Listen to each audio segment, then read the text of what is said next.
हाँ जी, कल जो मैंने कराया था आपको बहुत ही इंपॉर्टेंट था, डाइल्यूशन के बेस पे कराया था मैंने। सारे इलेक्ट्रिकल कंडक्टेंस एंड रेजिस्टेंस सारे कंसेप्ट मैंने कराए थे। उसमें तो किसी को कोई डाउट नहीं है, उसके अंदर तो किसी को कोई डाउट नहीं है। ओके, चलो नेक्स्ट करते हैं स्टार्ट आगे। अच्छा, एक ना जो आपके एग्जाम में क्वेश्चन आया होगा SO2, शायद इस तरह से क्वेश्चन था कोई, उसमें बच्चों को डाउट आ रहा है, काफी बच्चों ने मेरे को सेंड किया है। एक बार वो उसको बता दूं मैं हल्का सा आपको। ये इक्वेशन थी और हमें इसका गिवन है SO3 का rate of appearance x kg पर आर, और हमें SO3 का SO2 का गिवन है, SO3 का हमें फाइंड आउट करना है। ये क्वेश्चन था और काफी बच्चों का ये क्वेश्चन गलत भी है। इवन कईयों ने मेरे को ये डाउट भी सेंड किया है कि सर ये वाला क्वेश्चन हमें करा दो। ओके, किस चीज का डाउट है फटाफट बताओ एक बार। डाउट है ये कर लिया आप लोगों ने? कई बच्चे x kg ही इसका आंसर करके आए हैं। मतलब शायद ऑप्शन क्या है, ऑप्शन है हमारे पास x kg पर आर, एक है शायद लेस देन x है, अरे ग्रेटर देन x है, एक पता नहीं क्या है, यहाँ पे देख लेना क्या होगा वहां पे। इस तरह से ऑप्शन हमें गिवन है। ओके, देखो मैंने आपको पहले ही बताया था कि जो हम रेट रिप्रेजेंट करते हैं ना, रेट को मैंने आपको तीन से चार चीजों में करके बताया था। एक तो रेट हम करते हैं स्पीड के बेस पे। अब स्पीड की यहाँ पे हम कुछ ज्यादा बात नहीं करते, हमें पता नहीं कि जो सॉरी स्पीड है, स्पीड क्या है, डिस्टेंस अपॉन टाइम है। एक हम रेट को रिप्रेजेंट करते हैं डिस्टेंस के टर्म्स में, वो हम यहाँ पे तो हम करते नहीं। ओके, सेकंड करते हैं मोल्स के टर्म्स में। ओके, एक हम करते हैं प्रेशर के टर्म्स में, और एक हम करते हैं कंसंट्रेशन के टर्म्स में। हम चार चीजों में रेट को रिप्रेजेंट करते हैं। जनरली यहाँ पे हम कंसंट्रेशन की बात करते हैं या फिर प्रेशर की। मोल्स को हम भूल जाते हैं, मोल्स के बारे में बात नहीं करते। ओके, अब कई बच्चों ने क्या किया होगा, कई बच्चों ने क्या होगा, इसको लिखा होगा रेट ऑफ रिएक्शन, क्या होगा वो -1/2 SO2 कंसंट्रेशन, ये होगा upon dt is equal to,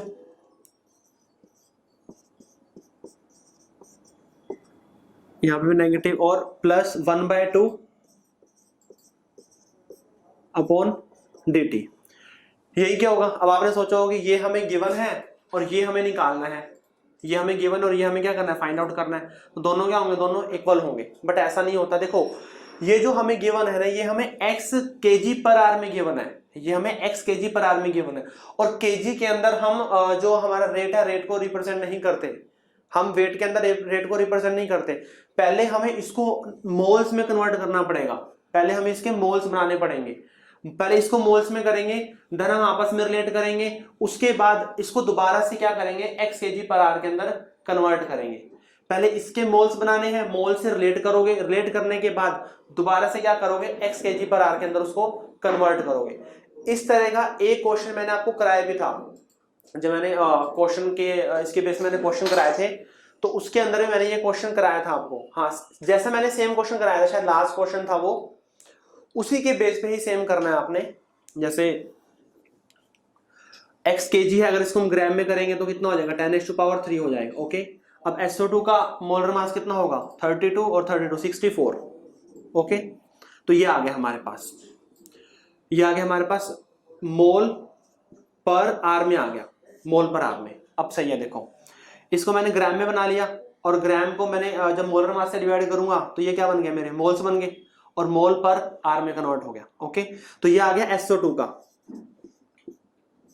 number of moles. Okay, अब रिलेट करो आपस में, अब आपस में रिलेट करो। देखो जितने नंबर ऑफ मोल्स इसके आएंगे उतने ही इसके आएंगे,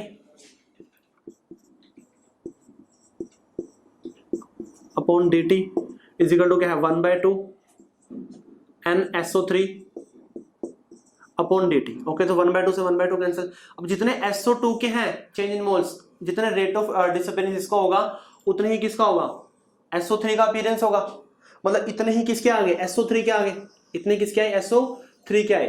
बट हमें तो क्या करना है, हमें तो निकालना है इन kg पर आर में निकालना है। हमें क्या निकालना है, kg पर आर में निकालना है। ओके, अब इस तरह से ज्यूम करो कि ये हमारे पास मोल्स हैं, ये क्या, ये हमारे पास मोल्स हैं, और हमें इसको दोबारा से ग्राम में कन्वर्ट करना है। और अब की बार क्या करेंगे, मोलर मास से मल्टीप्लाई करेंगे, किसके करेंगे, SO3 के मोलर मास से मल्टीप्लाई करेंगे। और SO3 का कितना आएगा, ये 32 और 48 कितना हो गया, 80 आ गया। ओके, सो इनटू में क्या कर देंगे हम, 80 कर देंगे। 10⁻³ है तो kg बन गया, और मतलब x से वैल्यू क्या आएगी, x से वैल्यू ज्यादा आएगी क्योंकि 1 पॉइंट समथिंग आ जाएगा ना यहाँ पे, तो जो x kg पर आर से वैल्यू क्या आएगी, वैल्यू हमारी ज्यादा आएगी। यही आंसर है इसका, ये वाला आंसर होगा इसका। हाँ जी बताओ फटाफट। यही आंसर है ना, तो यही है। इसी उसमें कंफ्यूज करते हैं वन, ये शायद आपके एक बुकलेट में भी क्वेश्चन है ये, वहां पे भी आप कई बच्चे गलत कर रहे हैं, वहां पे भी ये क्वेश्चन मैंने भी कराया था, और यही सेम क्वेश्चन इसी कंसेप्ट के ऊपर ही सेम क्वेश्चन आपके टेस्ट में भी आया हुआ था। तो इस चीज का आपने ध्यान रखना है कि ग्राम के अंदर नहीं हम इसको रिलेट कर सकते, हमें ग्राम में रिलेट नहीं करना, हम उसको पहले मोल्स में करेंगे, मोल्स में रिलेट करेंगे, देन उसको दोबारा से मोल से ग्राम के अंदर कन्वर्ट करेंगे, तब हम ऐसे कंपैरिजन करते हैं। हाँ जी क्लियर है, फटाफट बताओ। जिसका डाउट था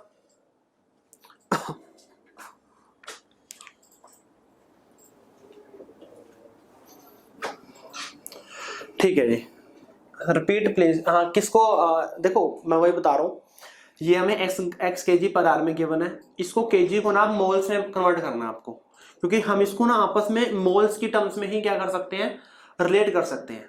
तो इसको पहले मोल्स में करो, इसके मोल्स आगे, देन रिलेट करो, रिलेट कर लिया, फिर SO3 के मोल्स निकल के उसको दोबारा से क्या करो, ग्राम केजी पर आर के अंदर उसको कन्वर्ट करो। तो इस तरह से यूज करके आपने मतलब मोलर मास से एक बार डिवाइड होगा, एक बार मल्टीप्लाई होगा, सिंपल सी बात ये है। ठीक है, नेक्स्ट टॉपिक लिखो सर। आपने डीपीपी नहीं, आज मिल जाएगी आपको डीपीपी, मतलब आज और एक लेक्चर और लेगा कल हमारा, कंडक्टोमेट्रिक टाइट्रेशंस करेंगे कल, बहुत इंपॉर्टेंट टाइट्रेशंस करेंगे। ओके, थ्योरेटिकली देखेंगे, प्रैक्टिकल तो नहीं करेंगे। सो कंडक्टोमेट्रिक टाइट्रेशन करेंगे, यहां तक आपका इलेक्ट्रोलिटिक सेल तक का पोर्शन खत्म हो जाएगा। कहने का मतलब है कि जो हमारी इलेक्ट्रोकेमिस्ट्री है उसका हाफ पोर्शन खत्म हो जाएगा इलेक्ट्रोलिटिक सेल तक जो बनता है। फिर कंडक्टोमेट्रिक टाइट्रेशंस के बाद हमारा जो हमारा है गैल्वेनिक सेल, वो पोर्शन शुरू हो जाता है और वो बहुत ज्यादा इंपॉर्टेंट है। तो कंडक्टोमेट्रिक टाइट्रेशंस तक मैं आपको एक डीपीपी दे दूंगा, कल आपको वो मिल जाएगी। ओके, क्योंकि वहां तक हमारा पोर्शन ही कंप्लीट हो जाएगा, एक ही डीपीपी के अंदर नंबर ऑफ क्वेश्चन ज्यादा कर देंगे। ओके चलो, कल हम कर रहे थे effect of dilution. Effect of dilution हमने सारा देख लिया, उसके बेस पे फिर हमने ग्राफ ड्रॉ किया था, molar conductance versus under root of concentration. Okay, strong electrolyte का भी किया था और हमने वीक इलेक्ट्रोलाइट का भी किया था। क्लियर, स्ट्रॉन्ग का था वो तो किसने एक्सप्लेन किया था, डिवाई हक्कल ओनसागर इक्वेशन ने, वहां से हमें एक्सप्लेन हो गया था। ओके, जो हमारा वीक इलेक्ट्रोलाइट का था, तो जो डिवाई हक्कल ओनसागर इक्वेशन है वो स्ट्रॉन्ग इलेक्ट्रोलाइट के ऊपर ही एप्लीकेबल है, वीक इलेक्ट्रोलाइट के ऊपर नहीं लगता। अब वीक इलेक्ट्रोलाइट पे क्या लगता है, वीक इलेक्ट्रोलाइट पे लगता है कोलराश लॉ। ओके, बहुत इंपॉर्टेंट है ये, इसकी 4 से 5 एप्लीकेशन करेंगे, बिल्कुल सिंपल है, कुछ ज्यादा इसके अंदर हार्ड एंड फास्ट नहीं है, बिल्कुल सिंपल है। 4 से 5 इसकी एप्लीकेशन होंगी और एप्लीकेशंस बहुत इंपॉर्टेंट है, उसी के बेस पे क्वेश्चंस भी आते हैं। ओके हाँ जी, स्टार्ट करें फिर। कोलराश लॉ, देखो कोलराश लॉ क्या बोलता है, ये बोलता है कि कोई भी अगर हमारे पास एक है, हमारे पास वीक इलेक्ट्रोलाइट है, जैसे हमारे पास CH3COH ये है। ओके, ये कह रहे हैं कि अगर हम इसकी मोलर कंडक्टेंस निकालनी है एट इनफाइनाइट डाइल्यूशन पे, ध्यान से सुने इस बात को, अगर हमें इसकी मोलर कंडक्टेंस निकालनी है एट इनफाइनाइट डाइल्यूशन पे, मतलब हमें उसको लैम्डा m नोट निकालना है, किसका निकालना है, CH3COOH का निकालना है। अगर हमें इसकी मोलर कंडक्टेंस निकालनी है एट इनफाइनाइट डाइल्यूशन, तो हम क्या करेंगे, ये कह रहे हैं कि जो इसकी मोलर कंडक्टेंस होगी ना एट इनफाइनाइट डाइल्यूशन, वो सम होगी। हाँ, लिमिटिंग मोलर कंडक्टेंस बोल देते हैं इसको, या फिर molar conductance at infinite dilution, बात सेम ही है।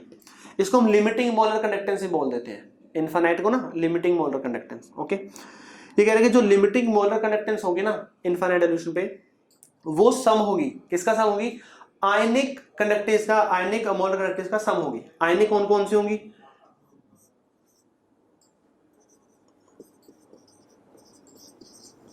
Negative plus positive. कह रहे कि अगर हमें मोलर कंडक्टेंस निकालनी है एट इनफाइनाइट डाइल्यूशन पे, तो वो सम आएगा, बिल्कुल सम आएगा, किस का सम आएगा, वो सम आएगा जो इसकी आयनिक कंडक्टिविटीज होगी, मोलर कंडक्टिविटीज होगी। आयनिक कौन कौन सी, मतलब एक कैटायन की और एक किसकी होगी, एनायन की होगी। मतलब कहने का मतलब है कि कोलराश लॉ ने ये देखा कि जो भी हम मोलर कंडक्टेंस निकाल रहे हैं उसके अंदर ना हर एक का कॉन्ट्रीब्यूशन है। अब हमारा इलेक्ट्रोलाइट है वो तो डिसोसिएट हो गया, कैटायन मिले, हमें क्या मिले, एनायन मिले। कह रहे हैं कि कैटायन भी अपना पूरा कंट्रीब्यूट कर रहा है और एनायन भी क्या कर रहा है, कंट्रीब्यूट कर रहा है। कैटायन भी कंट्रीब्यूट करा और एनायन भी कंट्रीब्यूट करा। और जो हम मोलर कंडक्टेंस निकालते हैं वो सम है, वो किसका, वो सम है कैटायन का और एनायन का। कैटायन जितनी जो मोलर कंडक्टेंस पोजेस कर रहा है और एनायन जितनी कर रहा है, दोनों का कर दो, दोनों का सम कर दो, तो वहां से क्या आ जाएगी हमारे पास, molar conductance at infinite dilution है। सम ऑफ कॉन्स्टिट्यूएंट, हाँ बात बिल्कुल सही है, यही है। जो उसके कंस्टिट्यूएंट आयंस होंगे ना, उनका क्या कर दो, उनका सम कर दो, उनका कर दो सम करो। हाँ जी बात सही है, बताओ फटाफट। ऐसे अगर हम MgCl2 ले, इस पे अगर हम लगाएं, इस पे अगर हम लगाएंगे तो क्या होगा, हमें किसकी निकालनी है, इनफाइनाइट की, ब्रैकेट में MgCl2, तो सम कर दो, किसका सम करो, यहां पे आएगा Mg2 positive, okay, plus Cl negative, okay. अब देखो अगर हम इसको ब्रेक डाउन करेंगे तो हमें क्या मिलेगा, Mg2 positive plus 2Cl negative. अब यहाँ पे 2 आ गया, यहाँ पे तो 1 1 था, कह रहे कि जो 2 है 2 यहाँ पे आ जाएगा फिर। अब एक ये तो एक Cl नेगेटिव की हुई ना, हमें तो 2 की निकालनी है, 2 के ऊपर भी। ज्यादातर ये लो हम वीक पे लगाते हैं, पर स्ट्रॉन्ग के ऊपर भी क्वेश्चन आते हैं, स्ट्रॉन्ग पे बेस पे भी हम इस कोर्स में क्वेश्चन सोल्व करते हैं, स्ट्रॉन्ग के लिए भी सही से एप्लीकेबल वीक पे होता है ये, ओके, वीक के लिए ही था। अब देखो वही है कि अगर हमारे पास कोई AXBY टाइप का हो, जनरल लिखवा रहा हूं मैं, अगर हमारे पास कोई AXBY टाइप का हो इलेक्ट्रोलाइट, तो उसका क्या बनेगा,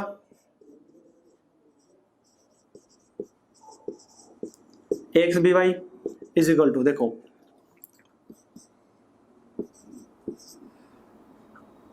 हमें पता है कि इसको BA ब्रेकडाउन कैसे होगा, ये होगा AXAY positive plus YBX negative, इस तरह ही ब्रेकडाउन होगा, नहीं रिसेट होगा। A कितने हमारे X हैं और A के ऊपर चार्ज कितना होगा, जितने हमारे नंबर ऑफ B हैं, दैट इज Y। और अगर इस पे पॉजिटिव है तो इसके ऊपर क्या होगा, नेगेटिव चार्ज होगा।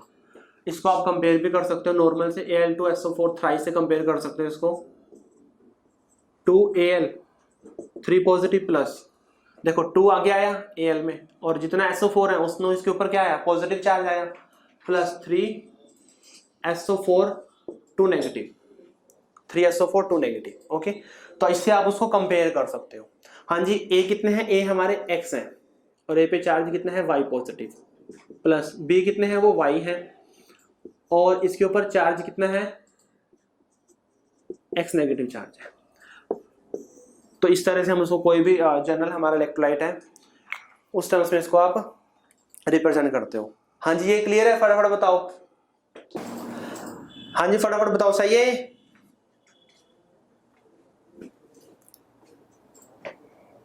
हाई फाई भाई मैं अब हाई फाई नहीं बोलता, सर ने मजाक उड़ा दिया मेरा, कपिल सर ने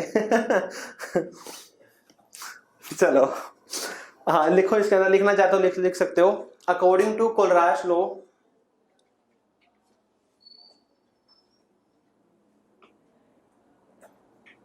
according to Kohlraasch law, limiting molar conductivity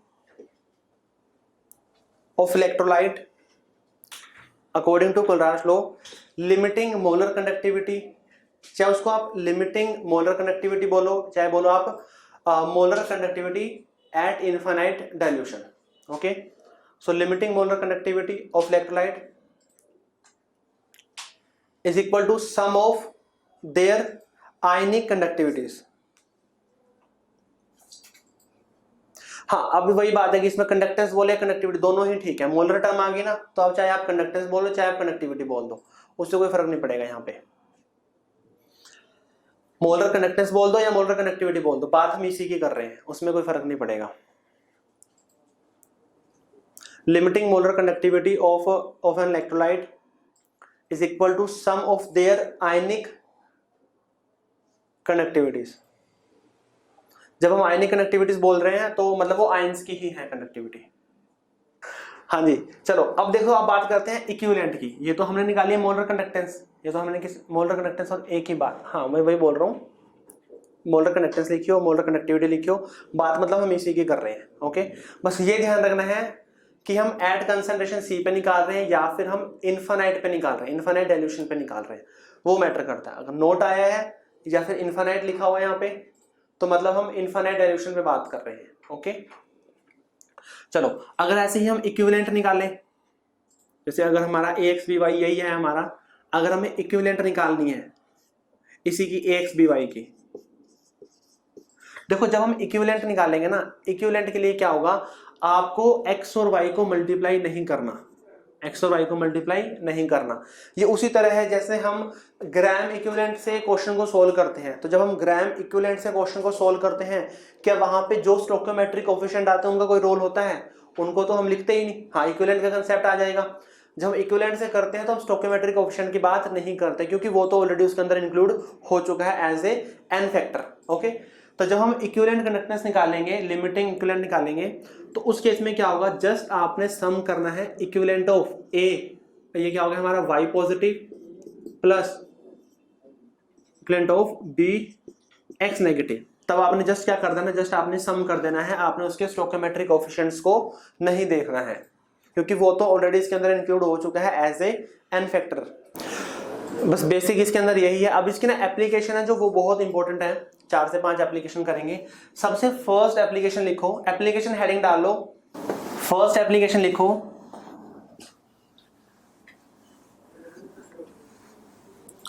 लिखो calculation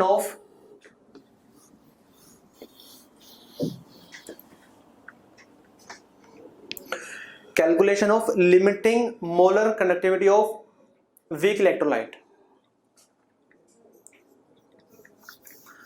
calculation of limiting molar conductivity of weak electrolyte. सारी एप्लीकेशन को अपन एग्जांपल से करेंगे, क्वेश्चन से करेंगे, क्योंकि उसी के लिखवाने का कुछ खास है नहीं, क्वेश्चन ही मेन है। So this also limiting equivalent conductance, तो हाँ इक्विवेलेंट वाली दूसरी हो जाएगी। चलो क्वेश्चन लिख बोल रहा हूं मैं। फर्स्ट जो क्वेश्चन है हमारा, क्वेश्चन से करेंगे सबको। अच्छा, एक ना कल एक चीज मिसिंग हो गई थी, मतलब एक चीज रह गई थी वहां पे, हमने जो मोलर कंडक्टेंस है और जो इक्विवेलेंट कंडक्टेंस है इसकी हमने यूनिट नहीं लिखी थी। देखो शायद एक बार, मेरे को बाद में ध्यान है कि हमने यूनिट तो लिखवाई ही नहीं, मैंने लिखी हुई है यूनिट। हाँ जी यूनिट, यस नहीं लिखी, हाँ यूनिट नहीं लिखी है, शायद रह गई थी वो।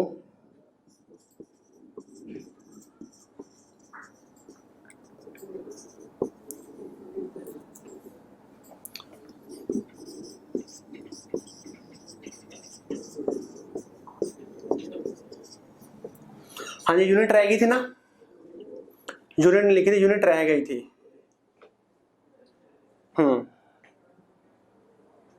यूनिट रह गई थी, तो इसकी यूनिट लिख लेना, Simon centimetre square mole inverse. नहीं दिख रहा उधर, साइमन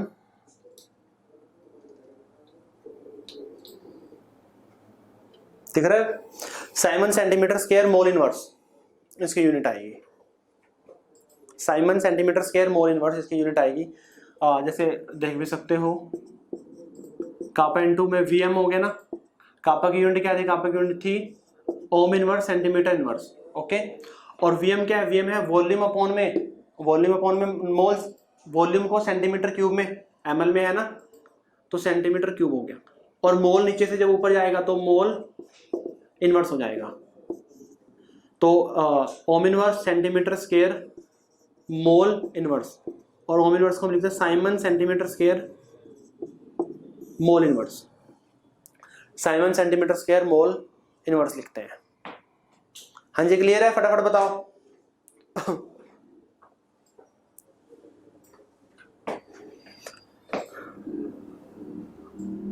हाँ जी बताओ, क्लियर है, फटाफट बता दो। इतना टाइम तो तुम डीपी चेंज करने में लगाते जितना रिप्लाई करने में लगा रहे हो। अच्छा निकाल भी लिया आंसर। सर स्ट्रॉन्ग इलेक्ट्रोलाइट पे एप्लीकेबल है क्या? करते तो नहीं, पर क्वेश्चन तो सोल्व करते ही हैं स्ट्रॉन्ग वाले भी। ओके अच्छा चलो इस क्वेश्चन के ऊपर आते हैं, कईयों ने तो सोल्व कर भी लिया। अच्छा हर्षित लिख रहा है आई एम स्टडिंग ओनली। चलो स्पीड तो सबकी 30 वर्ड पर मिनट है, रिप्लाई तुम कर नहीं रहे। चलो हमें किसके निकालने हैं, CH3COH के निकालने हैं। हमें किसके निकालने हैं, CH3COH के निकाल रही है। देखो एक बार बताऊंगा, बाकी सारे क्वेश्चन इसी तरह होंगे। 2 क्वेश्चन मैं और दूंगा, वो भी आप लोगों ने करने हैं। हमें पता है कि इसको हम ऐसे लिख सकते हैं, NaCl है ये। एक ही बार पूरा कंप्लीट करके दिखा रहा हूं, बाकी तो हम ऐसे ही कर देंगे, Na positive plus Cl negative. Okay, जो हमारा HCl है, HCl को हम कैसे लिख सकते हैं, H positive plus Cl negative. CH3CO Na को हम कैसे लिख सकते हैं, CH3CO नेगेटिव और साथ में प्लस Na पॉजिटिव। ओके, अब देखो हमें निकालनी ये है, हमें ये निकालना है, दैट मीन्स हमें क्या बनाना है, हमें बनाना है CH3CO, हमें बनाना क्या है, हमें बनाना है CH3CO negative plus H positive, हमें ये बनाना है। ओके, हम इन तीनों की हेल्प से, हमें तीन इक्वेशन है हमारे पास, इक्वेशन 1, इक्वेशन 2, इक्वेशन 3, हम इन तीनों की हेल्प से हमें ये बनाना है। ऑब्वियसली अगर हमने ये बना लिया तो दैट मीन्स हमारे पास आंसर ये आ गया। अगर हमने ये बना लिया, इसी का सम ही तो क्या है, limiting molar conductivity of acetic acid. Okay, हाँ, जैसे थर्मोडायनेमिक्स में क्वेश्चन किए थे ना अपन ने, सेम वैसे ही करना है, 2-3 इक्वेशन उसको रीअरेंज करके वो बनाना है, बस वही है, कुछ नहीं और, सेम खेल है। चलो, सबसे पहले हमें चाहिए CH3CO नेगेटिव, ये हमें कहां से मिलेगा, यह मिलेगा इक्वेशन नंबर 3 से।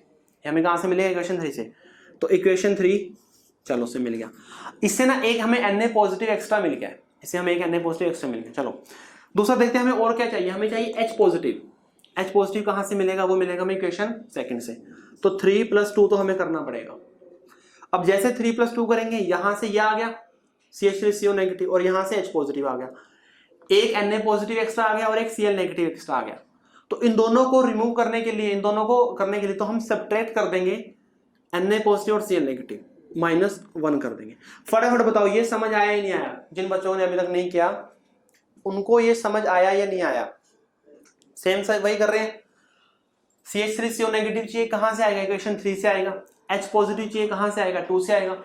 दो एक्स्ट्रा आ गए, Na पॉजिटिव और Cl नेगेटिव, इसको रिमूव करने के लिए माइनस क्या करनी पड़ेगी, इक्वेशन 1 करनी पड़ेगी।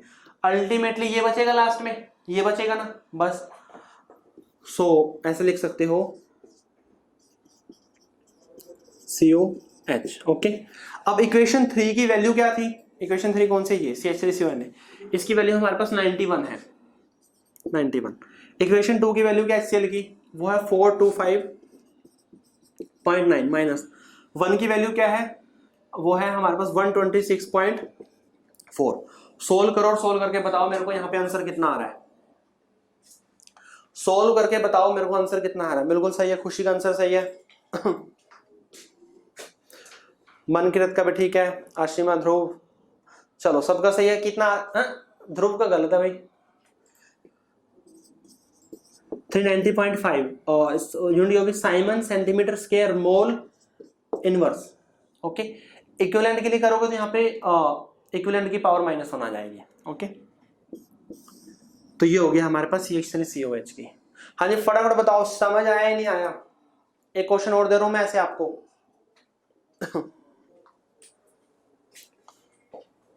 इंटरेस्टिंग, चलो एक क्वेश्चन और दूं मैं।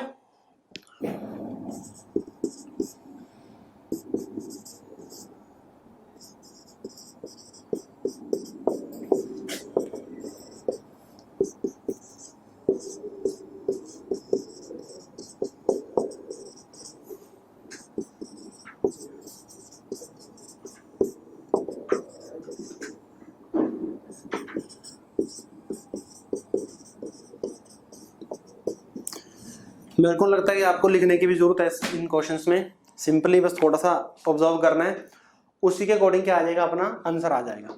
बट हाँ, अगर एग्जाम में आता है, बोर्ड के अंदर क्वेश्चन आता है, तो आपने इसको पूरे लिखना है। इवन मैंने भी यहाँ पे एक स्टेप नहीं लिखा, तो पूरी इक्वेशन को 3 + 1 ये सारे लिखना है, फिर -3 + 2 लिखना है, फिर -1 करना है। ओके, तो सारा आपने लिख के दिखाना है जब आप बोर्ड के अंदर करके आ रहे हो क्वेश्चन। ये क्वेश्चन, इस टाइप का क्वेश्चन बोर्ड के अंदर आता है, बोर्ड के पॉइंट ऑफ व्यू से बहुत इंपॉर्टेंट है ये वाला क्वेश्चन। तो वहां पे ये नहीं है कि शॉर्टकट मारने हैं।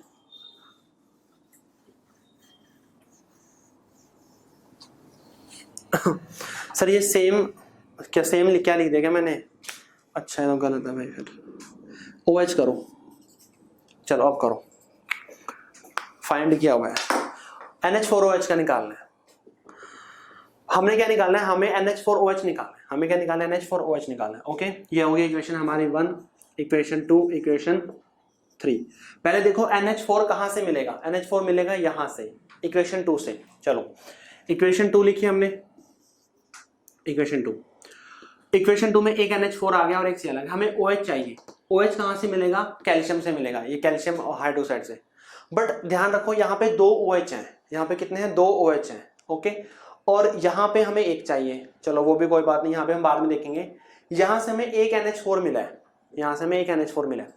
तो अगर ये 2 OH है ना, तो हमें NH4 भी कितने लेने पड़ेंगे, 2 लेने पड़ेंगे। अगर ये 2 OH हैं तो NH4 भी कितने लेने पड़ेंगे, हमें 2 लेने पड़ेंगे। तो NH4 को हमने 2 ले लिया, 2 NH4 आ गए यहाँ से। ओके, प्लस में करेंगे इक्वेशन 1, प्लस में करेंगे इक्वेशन 1 करेंगे। ठीक है। ओके, अब देखो यहां से क्या आया, जब मैंने 2 NH4 लिए तो 2 Cl आ गए और एक कैल्शियम आ गया। 2 Cl और एक कैल्शियम क्या कर देंगे, माइनस कर देंगे इक्वेशन 3। ओके, यहां से बनेगा क्या बनेगा, यहां से बनेगा 2 NH4OH बनेगा, 2 NH4OH बनेगा। हमें तो एक का निकालना है, जब एक का निकालेंगे तो पूरी इक्वेशन को क्या करेंगे, हम 2 से डिवाइड कर देंगे, पूरी इक्वेशन क्या करेंगे, 2 से डिवाइड कर देंगे। ओके, क्योंकि हमारे पास ट्वाइस ऑफ NH4OH आ गया ना, हमें तो सिंगल निकालना है, तो पूरी इक्वेशन को क्या करो, 2 से डिवाइड कर दो। ओके, सो 2 क्या है वहां पे, 2 है x2, सो 2 इंटू x2 प्लस 1 क्या है, 1 है x1 minus x3 divide by 2। ये हमारा आंसर आएगा, इसका ये आंसर आएगा। कितने बच्चों का ये आंसर आया, फटाफट बताओ, कितने बच्चों का ये आंसर आया, फटाफट बताओ किसने का आया ये। स्टार्टिंग में तो खैर कईयों गलत आ रहा था। सर यहाँ पे टाइप उल्टा हो गया, अच्छा कोई बात नहीं, मिरर इमेज बन रही थी क्या, टाइप उल्टा हो गया, मुझे नहीं लगा सर टाइप उल्टा हो गया, मैंने कहा यार मिरर इमेज बन रही है। चलो समझ आया, किसी को डाउट है तो बताओ। फिर मैं इस तरह का एक क्वेश्चन और दे रहा हूँ, अब की बार सबका सही होना चाहिए, सबका सही होना चाहिए ये वाला क्वेश्चन। तो सर 1 और 2 से मल्टीप्लाई क्यों किया, भाई मल्टीप्लाई इसीलिए किया है क्योंकि यहां से 2 OH आएंगे तो हमें NH4 भी 2 लेने पड़ेंगे। कंपाउंड खोल के लिख दो, चलो जी मैं अभी थोड़ा लिख देता हूँ, इतना एक क्वेश्चन दे रहा हूँ बच्चों को, जिनका वो समझ आ गया है वो एक बार करो इसको। क्वेश्चन नंबर 3,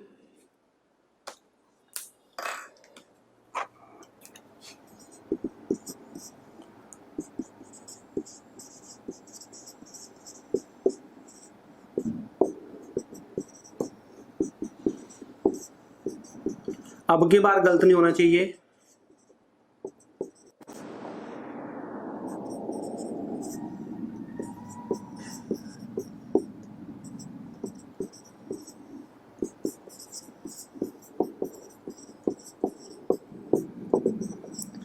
अब की बार ये गलत नहीं होना चाहिए बिल्कुल भी। हाँ जी, किसको डाउट है इसमें, देखो इसको ऐसे करेंगे ना ओपन, और ये कौन सी थी हमारी, ये थी NH4Cl की थी, तो ऐसे आ गया ना, twice of NH4 positive plus Cl negative plus Ca2 positive plus 2 Cl negative. Okay, aluminium, अच्छा ना ना ना, एल्यूमिनियम के पूरे में नहीं है। तीसरे पे क्या लिखा है, एल्यूमिनियम हाइड्रोक्साइड है ये तीसरे पे, ये हो गया, और माइनस करना है 3 का मतलब है हमारे पास यहां से कैल्शियम क्लोराइड है 3 का मतलब, सो 2 और माइनस 2 Cl नेगेटिव, ये बनेगा। जिसको भी डाउट था ओपन करके ऐसा आएगा ये। सो अल्टीमेटली क्या बनेगा यहाँ से, देखो 2Cl से मतलब ये वाला, ये Cl नेगेटिव कैंसिल, और कैल्शियम से कैल्शियम वाला कैंसिल, अल्टीमेटली बचेगा यहाँ से twice of NH4 positive plus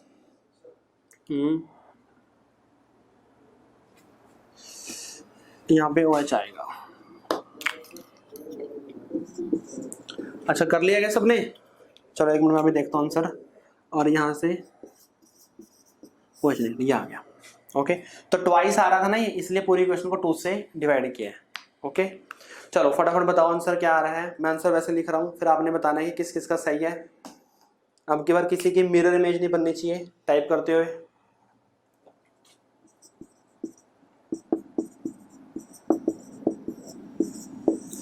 किस किस का ये आ रहा है फटाफट बताओ। डिवाइड बाय 3 कर रहे हो, 3 से तो नहीं होगा। किस किस का ये आया फटाफट। खुशी का आया, हार्दिक आया, साक्षी का आया, दीति का आया, तीशा का आया, साक्षी, सूर्य, नामिका। चलो सबका सही है, बहुत बढ़िया। ये हमारी फर्स्ट एप्लीकेशन है, इस तरह से हमें क्वेश्चंस को सोल्व करना है। बोर्ड के पॉइंट ऑफ व्यू से बहुत ही ज्यादा इंपॉर्टेंट टॉपिक है, इंपॉर्टेंट मार्क भी कर लेना बोर्ड के लिए। और वैसे भी नॉर्मल क्वेश्चन इसके अंदर आ जाता है मेंस में या फिर हल्का क्वेश्चन में आ जाते हैं। हाँ जी क्लियर है, फटाफट बताओ।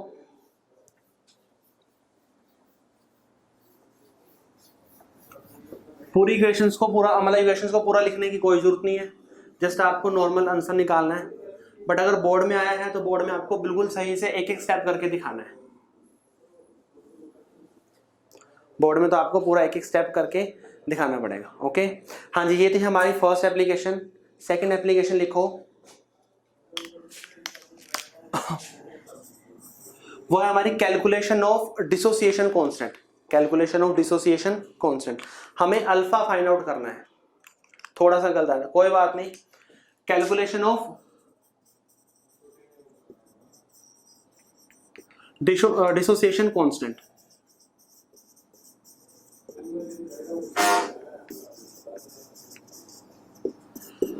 हमें मतलब अल्फा को कैलकुलेट करना है, हमें करना है अल्फा कैलकुलेट करना है। ओके देखो हमें पता है कि जो हम अल्फा निकालते हैं, जब हमने बात की थी कि जब हम इनफाइनाइट डाइल्यूशन कर देते हैं, इनफाइनाइट डाइल्यूशन में क्या होता है कि जो हमारा अल्फा है स्ट्रॉन्ग का भी और वीक का भी हम एग्जैक्टली 1 ले लेते हैं। स्ट्रॉन्ग का भी और वीक का दोनों का क्या होता है, हम एग्जैक्टली 1 ले लेते हैं जब हम इनफाइनाइट डाइल्यूट करते हैं। मतलब अल्फा हमारा क्या हो जाएगा, अल्फा हमारा 1 आ जाएगा। अल्फा क्या आएगा, अल्फा हमारा 1 आ जाएगा। वहां पे 100% डिसोसिएशन हम वहां पे ज्यूम कर लेते हैं। ओके अब देखो अगर हमें अल्फा निकालना है, हमें क्या निकालना है, हमें अल्फा निकालना है, तो हम अल्फा को कैसे कैलकुलेट करेंगे। Lambda M naught, lambda M naught पे तो क्या हो गया 100% हो गया। और जिस भी कंसंट्रेशन पे हमें अल्फा निकालना है लैम्डा एम सी, तो यहां से क्या निकालेंगे, यहां से हम अल्फा को कैलकुलेट कर लेंगे। यहां से पानी दे, यहां से क्या करेंगे, यहां से हम अल्फा को कैलकुलेट कर लेंगे। ये है molar conductivity eight infinite dilution, ये है इनफाइनाइट डाइल्यूशन पे। और ये जिस भी कंसंट्रेशन पे हम निकालना चाह रहे हैं, तो हमें निकालना है कि भाई इस कंसंट्रेशन पे बताओ कितनी डिसोसिएशन होगी। तो उस कंसंट्रेशन पे हम मोलर कंडक्टेंस पुट करेंगे अपॉन में एट इनफाइनाइट डाइल्यूशन। यहां से क्या आ जाएगा, यहां से अल्फा आ जाएगा। जो नॉर्मल हम वैसे अल्फा कैलकुलेट करते हैं ना, वो एक तरह से थ्योरेटिकल अप्रोच होती है। प्रैक्टिकल अप्रोच यही है, बिल्कुल यहीं से हम निकालते हैं, मोलर कंडक्टेंस की हेल्प से निकालते हैं। हाँ जी बताओ, किसी को डाउट है तो।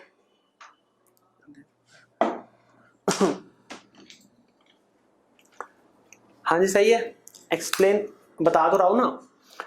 लैम्डा एम नोट पे तो क्या आएगा, इनफाइनाइट आएगा। लैम्डा एम नोट पे तो क्या आएगा, मतलब इनफाइनाइट डाइल्यूशन पे तो 100% आएगी कि 100% डिसोसिएशन होगी। ओके और इस कंसंट्रेशन पे तो 100 नहीं होगी, इस पे तो क्या होगी 100 से कम होगी, इस पे तो क्या होगी 100 से कम होगी। तो जो भी होगी उसी के अकॉर्डिंग यहाँ से हमारा अल्फा निकल जाएगा। यहीं से क्या होगा, हमारा अल्फा आएगा। ओके ऐसे पुट कर सकते हो, मतलब अगर दोनों पे वैल्यू सेम आ रही है, दोनों वैल्यू क्या सेम आ रही है, तो फिर दोनों कैंसिल होकर 1 आ जाएगा। और वो अल्फा क्या होगा, वो अल्फा हमारा मैक्सिमम होगा, वो अल्फा क्या होगा हमारा मैक्सिमम होगा। और लैम्डा एम नोट की वैल्यू मैक्सिमम होती है, मतलब इनफाइनाइट डाइल्यूशन पे ना मोलर कंडक्टेंस हमारी मैक्सिमम होती है, इससे ज्यादा नहीं होती। मतलब इनफाइनाइट डाइल्यूशन पे जितनी होगी उससे ज्यादा तो होगी नहीं। तो ये हमारा टोटल होगा एक तरह से। और जितनी भी मोलर कंडक्टेंस है हमारे पास एक पर्टिकुलर कंसंट्रेशन पे, उसको ऊपर पुट करेंगे, यही क्या होगा हमारा अल्फा होगा, that is degree of dissociation. ये क्या होगा, यही हमारा अल्फा होगा। हाँ जी बताओ फटाफट, क्लियर है या नहीं clear.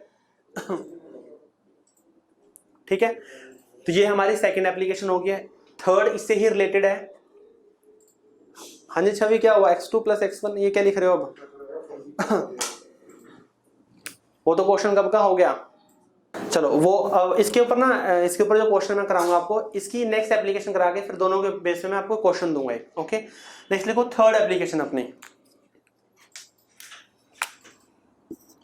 Calculation of dissociation constant. Calculation of dissociation constant,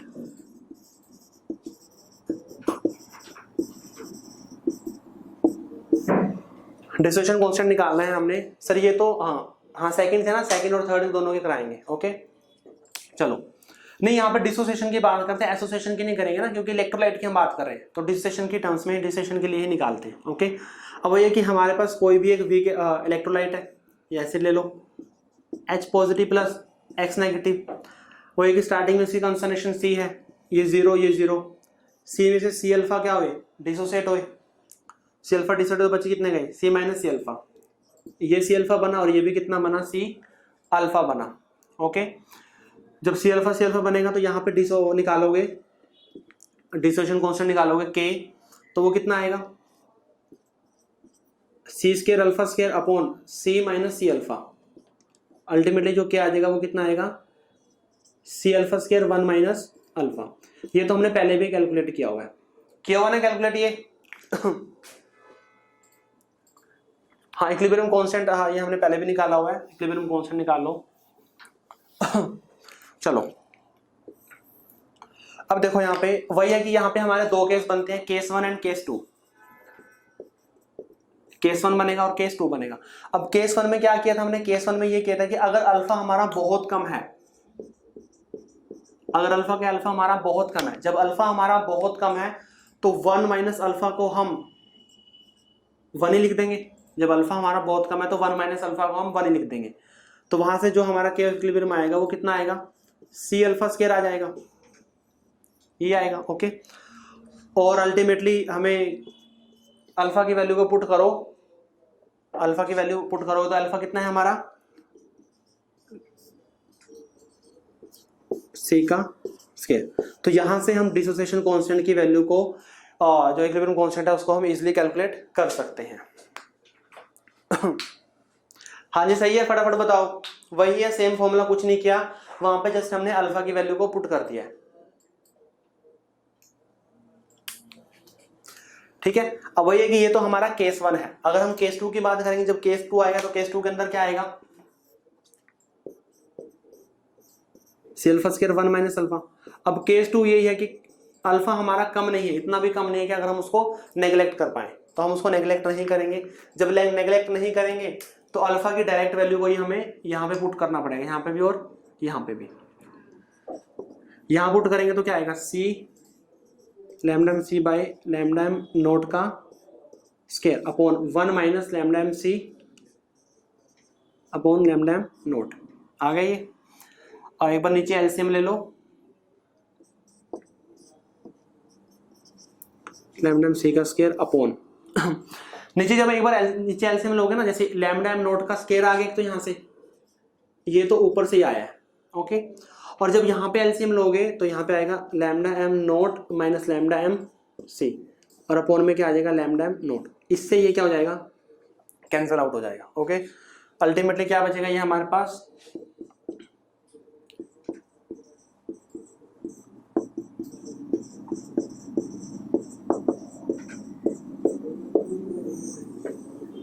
ये बचेगा हमारे पास। ओके तो ये कि अगर अल्फा इतना कम नहीं है तो फिर हम उसको इस उससे क्या करेंगे, कैलकुलेट करेंगे। फटाफट नोट करो, फिर मैं इसके बेस पे आपको क्वेश्चन दे रहा हूं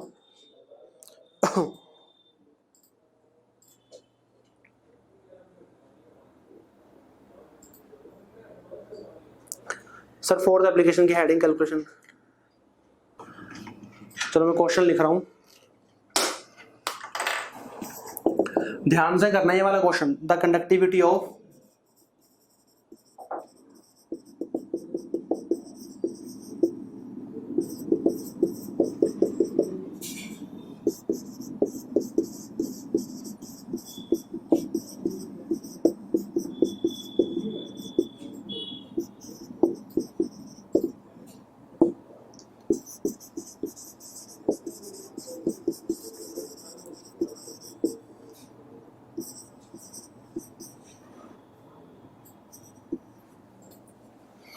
या मैं निकाल लिया,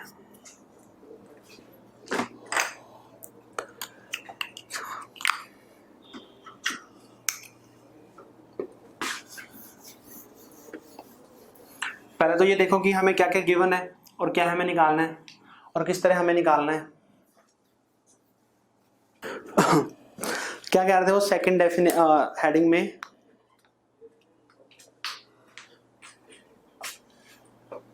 मोलैरिटी क्या लिखी है, कंसंट्रेशन गिवन है हमें 0.001 मोलर। देखो इसमें ध्यान देना है कि आपको कंडक्टिविटी गिवन है, ये अल्फा इज गलत है, अल्फा तो जिसका भी आंसर था ये।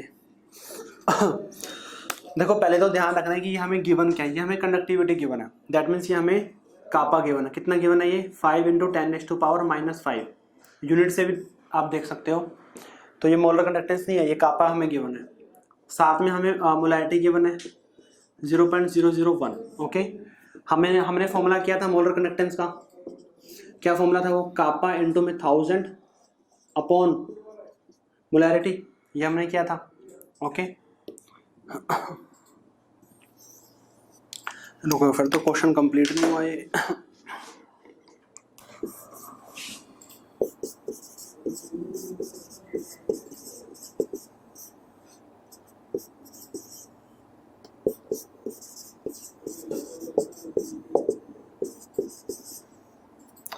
ये भी लिख लेना क्वेश्चन के अंदर।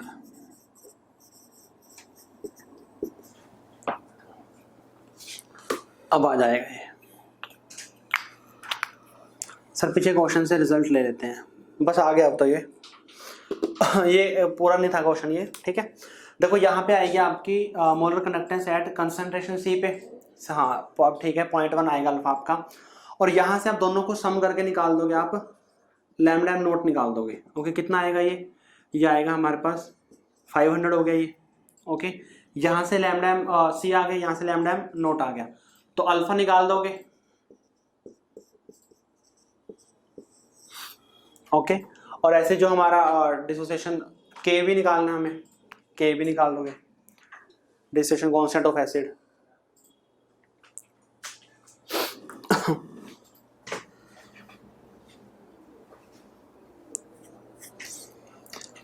ठीक है, तो जो इसका अल्फा आ रहा है, अल्फा इसका 0.1 आएगा, और जो के है वो देखता हूँ, बता देता हूँ आपको,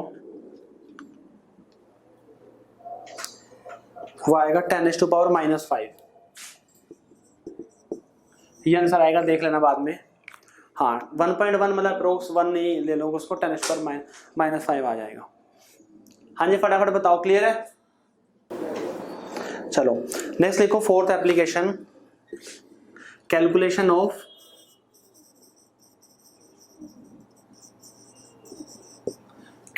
solubility and solubility product, solubility and K of Sp। solubility भी निकाल सकते हैं, solubility प्रोडक्ट भी निकाल सकते हैं। ओके तो भैया कि देखो फॉर्मूला हमें पता है कि मोलर कंडक्टेंस निकालने का, वो क्या है, कापा इनटू में 1000 अपॉन m, कापा इनटू में 1000 अपॉन m। m क्या है, हमारी मोलैरिटी है, m क्या है, हमारी मोलैरिटी है।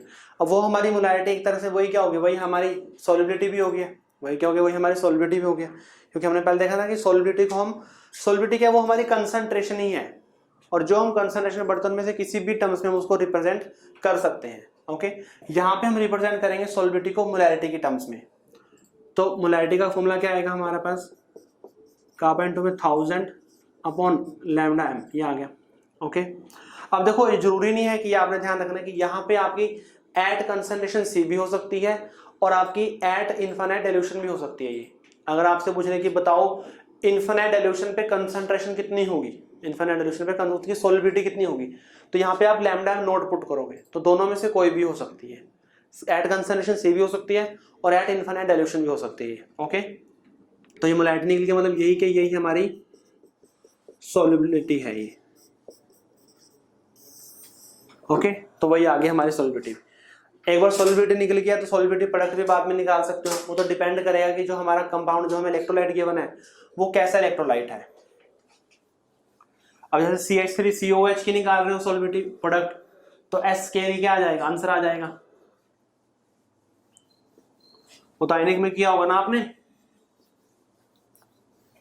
अगर CH3COH की निकाल रहे हो तो फिर क्या आ जाएगा, वो KOSP क्या आएगा हमारा SK आ जाएगा, तो उसके अकॉर्डिंग आप आंसर निकाल लोगे। ठीक है, हाँ AB टाइप का होगा तो फिर वहां पे उसके अकॉर्डिंग आएगा। चलो मैं क्वेश्चन दे रहा हूँ फिर इसके बेस पे मिल जाए तो।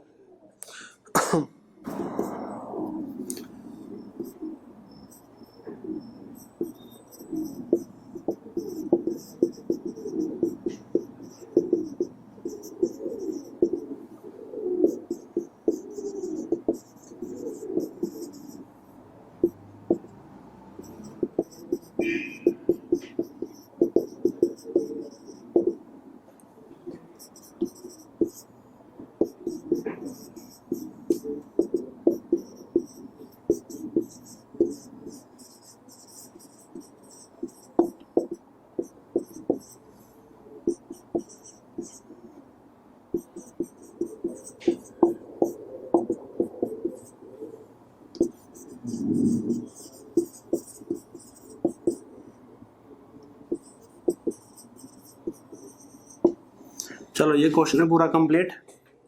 कितना टाइम रह गया? 3 मिनट। चलो मैं इसका आंसर लिख देता हूँ फिर। थोड़ा सा ध्यान रखना है इस क्वेश्चन में, इतना एकदम नहीं होगा, थोड़ा सा ध्यान रखना पड़ेगा आपको। इसकी जो सोल्युबिलिटी आएगी वो आएगी हमारे पास 5 × 10⁻⁻6। ओके, और सोल्युबिलिटी प्रोडक्ट निकालोगे फिर तो वो क्या हो जाएगा हमारा, SK आएगा तो 25 × 10⁻12 हो जाएगी। ये आंसर आएगा। इसको ध्यान सोल्व करके देखना है अपने आप कि ऐसा इसके अंदर क्या थोड़ा सा झोल है इसके अंदर थोड़ा सा। चलो देखो मैं आपको बता देता हूँ, इसके अंदर हमें क्या गिवन है, हमें कंडक्टिविटी गिवन है। हमें क्या गिवन है, हमें ट्राई करते हैं, पहले ट्राई करना है, या चलो एक बार आज ट्राई कर लो फिर मैं कल आपको उसको करा दूंगा। ओके, कल की क्लास के अंदर आते ही पहले ये क्वेश्चन डिस्कस करेंगे और ये होना चाहिए। आंसर मैंने बता दिया आपका, हल्का सा इसके अंदर हल्का सा झोल है, उस झोल को फाइंड आउट करना है आपने, थोड़ा सा माइंड लगाना है, हो जाएगा ये। हाँ ट्राई करके देखोगे हो जाएगा, इसमें कुछ नहीं है वैसे भी। Today I will send you notes, ठीक है, नोट सेंड कर देना। वैल्यूज रिपीट कर दो। क्या वैल्यू रिपीट करनी है बताओ एक बार। 5 × 10⁻⁻6 आंसर आ रहा है, 25 × 10⁻12 सॉल्युबिलिटी प्रोडक्ट आ रही है। ओके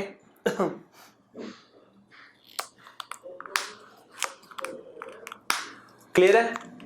तो ये इसकी मेजर एप्लीकेशन 4 ही है। वैसे एक बोलते कि आप वो भी निकाल सकते हो, आयोनाइजेशन कांस्टेंट भी निकाल सकते हो, KW भी निकाल सकते हो वाटर का, तो वो भी डिसोसिएशन वाले से हो जाता है।